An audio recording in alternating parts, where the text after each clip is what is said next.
வணக்கம். இன்னைக்கு நாம நடிகர் விஜயோட தமிழக வெற்றி கழகம் மதுரையில் நடத்தின மாநாட்டில் அவர் பேசின முழு பேச்சையும் கொஞ்சம் ஆழமா பார்க்க போறோம்.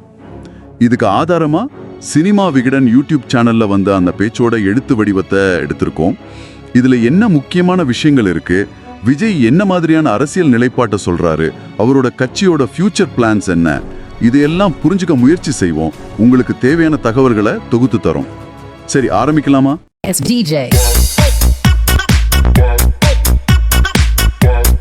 விஜய் அவரோட பேச்ச ஒரு சிங்கத்தோட ஓமையோட ஆரம்பிக்கிறாரு.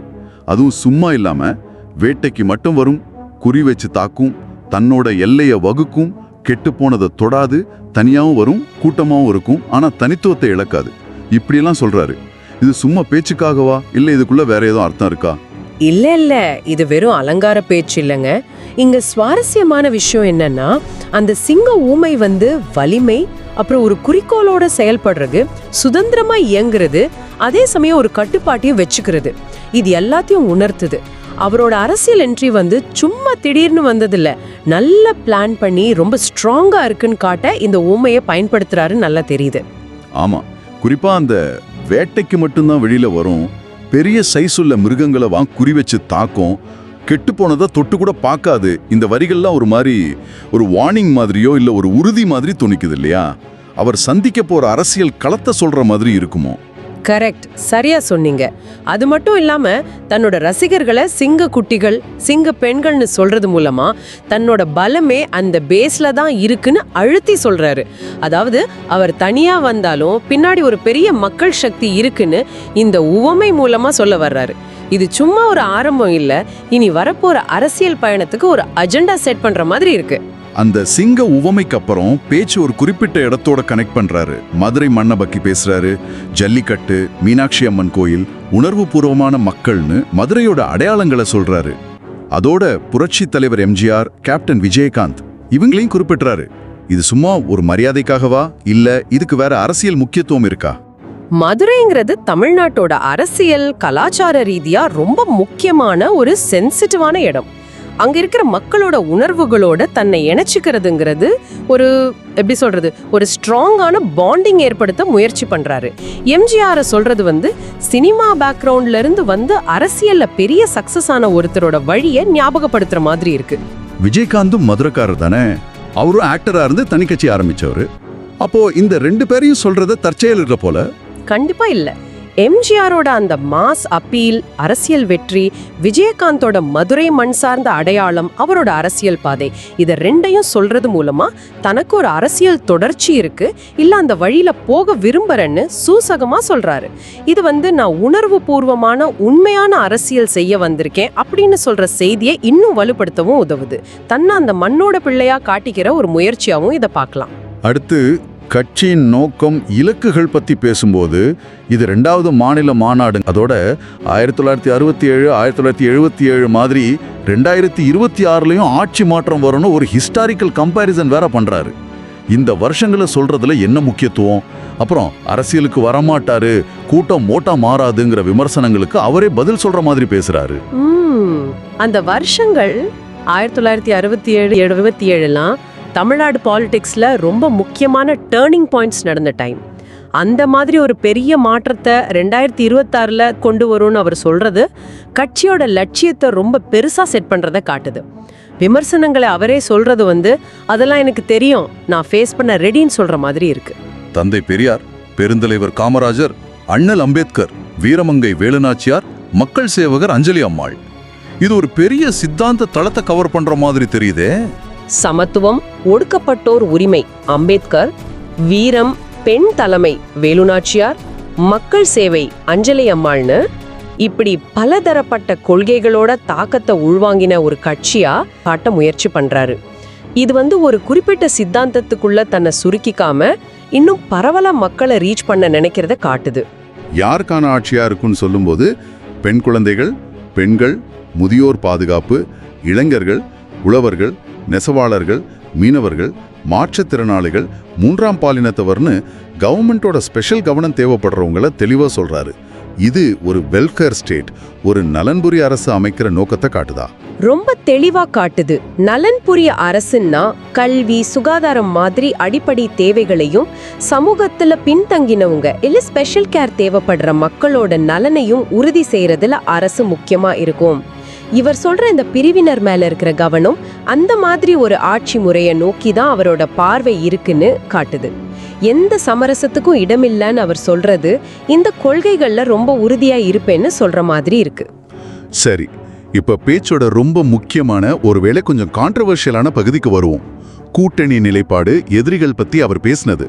ரகசிய டீல், அடிமை கூட்டணி எல்லாம் கிடையாதுன்னு சொல்லிட்டு ரொம்ப தெளிவா பாஜகவை கொள்கை எதிரியாகவும் திமுகவை அரசியல் எதிரியாகவும் சொல்றாரு. இந்த நேரடியான மோதல் போக்கை எப்படி பாக்குறீங்க? இது தமிழ்நாட்டு அரசியல் களத்துல ஒரு குறிப்பா சொல்லக்கூடிய ரொம்ப போல்டான ஸ்டாண்ட். பொதுவா புதுசா வர கட்சிகள் இவ்வளவு நேரடியா, அதுவும் ஆரம்பத்திலேயே ஆளுங்கட்சியா இருக்கிற மாநில கட்சியையும் சென்ட்ரல் ஆளுங்கட்சியா இருக்கிறதையும் எதிரியா அறிவிக்கிறது ரொம்ப அபூர்வம். பாசிஸ்ட் பிஜேபி, பாய்சன் திமுக மாதிரி ரொம்ப ஹார்ஷான வார்த்தைகள்லாம் யூஸ் பண்றாரு. இது அவர் எந்த காம்ப்ரமைஸ்க்கும் ரெடி இல்லை, தன்னை ஒரு சீரியஸ் ஆல்டர்னேட்டிவா காட்ட விரும்புறாருன்னு தெரியுது. இந்த ரெண்டு பக்கமும் தாக்குற மாதிரி, அதாவது ரெண்டு பெரிய கட்சிகளையும் ஒரே டைம்ல எதிர்க்கிறது, இது எந்த மாதிரி வாக்காளர்களை அட்ராக்ட் பண்ணும், இல்ல யாரையாவது தள்ளி வைக்குமா? என்ன நினைக்கிறீங்க? அப்புறம் பாஜக மேல அதிருப்தியில இருக்கிற ஒரு கணிசமான ஓட்டர் செக்மெண்ட்டை இதை அட்ராக்ட் பண்ணலாம். அதாவது எந்த பெரிய கட்சிக்கும் பதிலா ஒரு புது காம்ப்ரமைஸ் பண்ணாத சக்தியை தேடுறவங்களுக்கு இது பிடிக்கும். ஆனா அதே நேரம் ஏதாவது ஒரு பெரிய கட்சியோட இன்டைரக்டா இல்ல டைரக்டா அலைன் ஆகியிருக்கிற ஓட்டர்ஸை இது அந்நியப்படுத்தவும் வாய்ப்பு இருக்கு. அவர் மக்கள் சக்தியை மட்டும் நம்புறேன்னு சொல்றது இந்த ஸ்ட்ராட்டஜியோட ஒரு பாகம்தான். ஆனா அதே சமயத்துல சுயமரியாதையோட எங்க பக்கம் வர்றவங்களுக்கு ஆட்சியில பங்கு உண்டுன்னு சொல்றாரு. அப்புறம் கூட்டணி பத்தி ஒரு சஸ்பென்ஸ்ல சஞ்சாரம் செய்யுங்கன்னு சொல்றாரு. இது கொஞ்சம் முரணா தெரியலையா? அது ஒரு கேர்ஃபுல்லான பொலிட்டிக்கல் லாங்குவேஜ். ஒரு பக்கம் தனியா நிக்கிற அளவுக்கு என்கிட்ட பலம் இருக்குன்னு காட்டுறாரு, இன்னொரு பக்கம் கூட்டணி கதவை முழுசா மூடலன்னும், ஆனா அதுவும் தன்னோட கண்டிஷன்ஸ் படிதான் சுயமரியாதை கூட்டணி இருக்கும்னும் கோடிட்டு காட்டுறாரு. அந்த சஸ்பென்ஸுங்கிறது எலெக்ஷன் கிட்ட வர வரைக்கும் தன்னோட ஸ்ட்ராட்டஜியை ஓப்பனா சொல்ல மாட்டேங்கிறதுக்கான ஒரு சிக்னல். அதோட 2026 போட்டி திமுக கூட தானே சொல்றது மூலமா பாஜகவை ஸ்டேட் பாலிடிக்ஸ்ல ஒரு மெயின் ஃபோர்ஸா ஒரு பார்க்கலையா, இல்ல திமுகவை தோற்கடிக்கிறது தான் ஃபர்ஸ்ட் டார்கெட்டா அப்படிங்கிற கேள்வியும் வருது. எதிரிகளை டிஃபைன் பண்ணதுக்கு அப்புறம் அவங்க மேல விமர்சனங்களையும் ரொம்ப கடுமையா வைக்கிறாரு. பிரதமர் மோடி கிட்ட கச்சத்தீவு, நீட் தேர்வு பத்தி நேரடியா கேள்வி கேட்கிறாரு. சென்ட்ரல் கவர்மெண்ட் தமிழ்நாட்டை ஓரவஞ்சனை செய்துன்னு குற்றம் சாட்டுறாரு. ஆமா, பிரதமர் கிட்ட நேரடியா கேள்வி கேட்கறது தன்னை நேஷனல் லெவல்லையும் கவனிக்க வேண்டிய ஒரு ஆளா காட்டிக்கிற முயற்சி. கச்சத்தீவு, நீட் மாதிரி பிரச்சனைகள்லாம் தமிழ்நாட்டோட சென்டிமெண்ட் சம்பந்தப்பட்டது. இதையெல்லாம் கேட்கறது மூலமா மாநில உரிமைகளுக்காக குரல் கொடுக்கிற ஒருத்தரா தன்னை காட்டிக்க நினைக்கிறாரு. சென்ட்ரல் கவர்மெண்ட் ஓரவஞ்சனை செய்யுதுங்கிற குற்றச்சாட்டு திராவிட கட்சிகள் உட்பட நிறைய கட்சிகள் யூஸ் பண்ற ஒரு பவர்ஃபுல்லான பொலிட்டிக்கல் வெப்பன். அதை இவரும் எடுத்திருக்காரு. அதே மாதிரி திமுக ஆட்சி மேலேயும் வரிசையா குற்றச்சாட்டுகள். கப்பட நாடக ஆட்சி, பாஜகவோட சீக்ரெட் ரிலேஷன்ஷிப், சட்டம் ஒழுங்கு, பெண்கள் பாதுகாப்பு, குறிப்பா டாஸ்மாக் வருமானம், நிறைவேற்றாத வாக்குறுதிகள்னு லிஸ்ட் பெருசா போகுது. அதுலயும் முதலமைச்சர் ஸ்டாலின் அங்கிள்னு கூப்பிட்டு பேசுறது ரொம்ப வித்தியாசமா பார்க்கப்படுது. ஆமா, திமுக மேல வச்ச விமர்சனங்கள் ரொம்ப கடுமையானவே. உள்ளக்குள்ள பாஜகவோட உறவு வெளியில எதிர்படுறாமாங்கிற குற்றச்சாட்டு ரொம்ப டைரக்ட். சட்ட ஒழுங்கு, ஊழல் மாதிரி வழக்கமா எதிர்க்கட்சி சொல்ற விமர்சனங்களோட அந்த ஸ்டாலின் அங்கிள்னு சொல்ற விதம் ஒரு மாதிரி கிண்டல் டோனோட ஒரு பர்சனல் சேலஞ்சாவும் இருக்கு. இது யங் ஜென்ரேஷனை அட்ராக்ட் பண்ணவோ இல்ல அரசியல் பேச்சில் ஒரு புது ஸ்டைலை கொண்டு வரவோ முயற்சி பண்ற ஒரு டெக்னிக்காவும் இருக்கலாம். செய்வோம்னு சொன்னாங்களே, செஞ்சாங்களான்னு மக்கள்கிட்டயே கேள்வி கேட்டு அவங்களே முடிவு பண்ண சொல்ற மாதிரியும் இருக்கு. அடுத்து மக்களோட தனக்கு இருக்கிற தொடர்பு பத்தி பேசும்போது, மற்ற கட்சிகள் மாதிரி கட்சி ஆரம்பிச்சதுக்கு அப்புறம் மக்கள் வீட்டுக்கு போறதில்ல, மக்கள் வீட்டுக்குள்ள போனதுக்கு அப்புறம் தான் கட்சி ஆரம்பிச்சேன்னு ஒரு வித்தியாசமான பாயிண்ட சொல்றாரு. இது எப்படி முக்கியமா இருக்கு? இது அவரோட பலமான சினிமா பேக்ரவுண்டையும் அதன் மூலமா கிடைச்சிருக்கிற அந்த பரவலான மக்கள் பொறிச்செய்தியையும் பொலிட்டிக்கல் கேபிட்டலா யூஸ் பண்ற ஒரு முக்கியமான உத்தி. பல வருஷமா சினிமா மூலமா மக்களோட வீடுகள்லையும் மனசுலையும் நான் ஏற்கனவே இருக்கேன்னு சொல்றாரு. கோடிக்கணக்கானோட ஹார்ட்லையும் வீட்லையும் ஏற்கனவே ஆல்ரெடி உறவா இருக்கிறோங்கிற வரிகள் அந்த பாண்டிங் பொலிட்டிக்கல் பார்ட்டி ஆரம்பிக்கிறதுக்கு முன்னாடியே இருக்குன்னு அழுத்தி சொல்லுது. இது நான் திடீர்னு அரசியலுக்கு வந்தவன் இல்லைங்கிற இமேஜை உருவாக்க உதவுது. அதோட 234 தொகுதிகள்லயும் வேட்பாளர் விஜய் தானே சொல்றாரு. இதுக்கு என்ன அர்த்தம் இருக்கும்? இது ஒவ்வொரு தொகுதியிலையும் புக்கிற தமிழக வேட்பாளர் விஜயோட ரெப்ரசன்டேட்டிவா தான் பார்க்கப்படணும்னு சொல்லுது. அதாவது மக்கள் சின்னத்தையோ இல்ல வேட்பாளரையோ மட்டும் பார்க்காம விஜயோட முகத்தை பார்த்து அவருக்காக ஓட்டு போடணும்னு ஒரு வேண்டுகோள் இதுல இருக்கு. நீங்க அவருக்கு ஓட்டு போட்டீங்கன்னா எனக்கு ஓட்டு போட்ட மாதிரின்னு சொல்றது மூலமா ஒவ்வொரு வெற்றியும் தனக்கு கிடைக்கிற பர்சனல் அப்ரூவலா அவர் பார்க்கறாருன்னு இது தெளிவா காட்டுது. இது கட்சி கட்டமைப்பை விட தனிநபர் கவர்ச்சியை முன்னிறுத்துற ஒரு ஸ்ட்ராட்டஜி. அரசியலுக்கு வந்ததுக்கான காரணத்தை சொல்லும்போது நன்றி கடன்கிற வார்த்தையை திரும்ப திரும்ப ரொம்ப அழுத்தமா சொல்றாரு. கிட்டத்தட்ட 30 வருஷமா தனக்கு கிடைச்ச அன்புக்கும் ஆதரவுக்கும் பதிலுக்கு சேவை செய்யறதான் நோக்கங்கிறாரு. இது எந்த அளவுக்கு மக்கள்கிட்ட ரீச் ஆகும்? இது அரசியலுக்கு வர்றதுக்கான காரணத்தை ரொம்ப எமோஷனலா அப்ரோச் பண்ற விதம். இது ஒரு பதவி ஆசையாவோ இல்ல வேற வழி இல்லாத புகலிடமாவோ காட்டாம மக்கள் கொடுத்த அன்புக்கு திரும்ப செய்யற ஒரு கடமையா சேவையா முன்னிறுத்துறாரு. என் கடன் இனி என் மக்களுக்கு பணி செய்து கிடப்பதேங்கிற வரி இதை இன்னும் ஸ்ட்ராங் ஆக்குது. செயல் செயல் செயல் தான் முக்கியம்னு அவர் சொல்றது வெறும் பேச்சோ வாக்குறுதியோ இல்ல, ஆக்ஷன்ஸ் தான் முக்கியங்கிற மெசேஜை கொடுக்க ட்ரை பண்றாரு. இந்த நன்றி கடன் ஸ்டோரி மற்ற ஆக்டர் பாலிட்டிஷியன்ஸோட என்ட்ரி நரேட்டிவ்ஸ்ல இருந்து வித்தியாசமா இருக்கான்னு பொறுத்திருந்து தான் பார்க்கணும். பேச்சோட கடைசில நேர்மையோட முக்கியத்துவத்தை சொல்ல ஒரு குட்டி கதை சொல்றாரு. அவிச்ச விதைகளை கொடுத்து நேர்மையான தளபதியை தேர்ந்தெடுத்த ராஜாவோட கதை. இது எதை குறிக்குது? இந்த கதை மூலமா தன்னை அந்த நேர்மையான தளபதியோட அவர் ஒப்பிட்டுக்கிறாருன்னு நல்லா தெரியுது. அரசியல் களத்துல நேர்மைங்கிறது ஒரு கேள்விக்குறியா இருக்கிற சூழல்ல தன்னை ஒரு நேர்மையான நம்பகமான சாய்ஸா வாக்காளர்கள் முன்னாடி வைக்கிறாரு.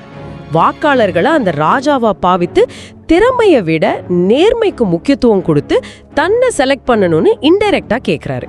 அது மட்டும் இல்ல, சினிமாக்காரன் அரசியலுக்கு வரலாமாங்கிற விமர்சனத்துக்கும் பதிலடி கொடுக்கிறாரு. அம்பேத்கர், காமராஜர், நல்லக்கண்ணு மாதிரி தலைவர்களை தோற்கடிச்சது அரசியல்வாதிங்க தானே தவிர சினிமாக்காரங்க இல்லைன்னு ஒரு வரலாற்று பார்வையை முன்வைக்கிறாரு.